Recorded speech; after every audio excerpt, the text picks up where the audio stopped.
We're representing quite a few security companies, and we back General Mkhwanazi 100%. We're tired of the corruption in this country. General Mkhwanazi, he is fighting crime and corruption, and we want the gravy train out with Cyril Ramaphosa. A wave of public outrage has erupted in KwaZulu-Natal as thousands of citizens and private security personnel gathered today in support of the province's Police Commissioner, Lieutenant General Nhlanhla Mkhwanazi. The march, which began at Carisfontein and moved through the streets of Durban, follows the shocking allegations made by Mkhwanazi against Police Minister Senzo Mchunu. Last Sunday, General Mkhwanazi held a press briefing in which he accused Minister Mchunu of deeply concerning misconduct, including interference in police operations and alleged collusion with drug cartels. He also claimed that the minister was responsible for disbanding the Political Killings Task Team, a unit established in 2018 to investigate politically motivated assassinations in KwaZulu-Natal, a province plagued by such violence.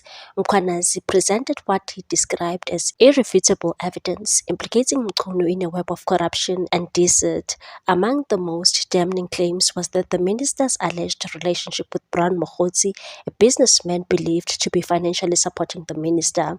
According to Mkhwanazi, Mokgotsi not only funded a lavish gala dinner attended by the minister, but also maintains close ties with criminal networks. In March, Minister Mchunu denied knowing Mokgotsi during a parliamentary session.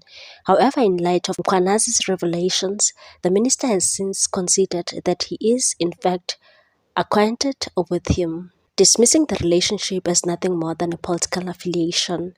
The growing outrage prompted President Cyril Ramaphosa to announce the establishment of Judicial Commission of Inquiry to investigate the allegations. However, this move has been met with mixed reactions. Supporters of Mkhwanazi, including members of the Umkhonto we Sizwe Party, took to the street demanding immediate action, not an inquiry, and said hands off Mkhwanazi, insisting that Mchunu should be behind bars rather than on leave, and stated that there's no need for a commission.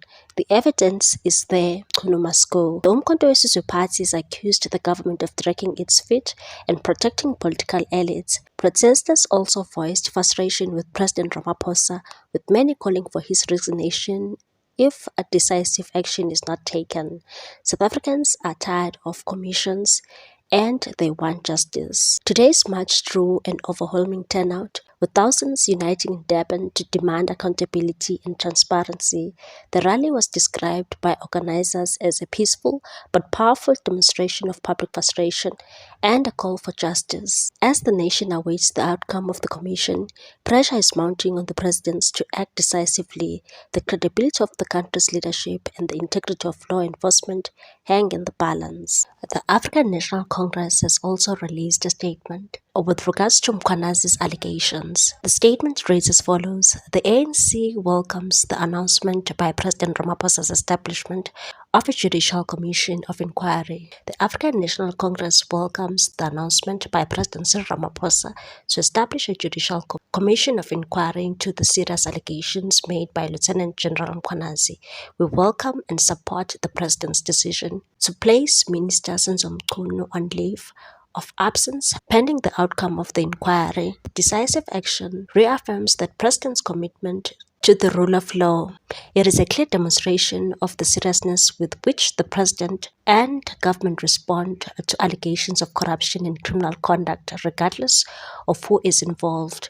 To provide further clarity and the ANC's expectations on this critical development, the Secretary General of the ANC will lead media briefing at 2 o'clock. The ANC reiterates its full support for all lawful and constitutional processes that seek to uphold the integrity of our institutions and restore public trust in the state.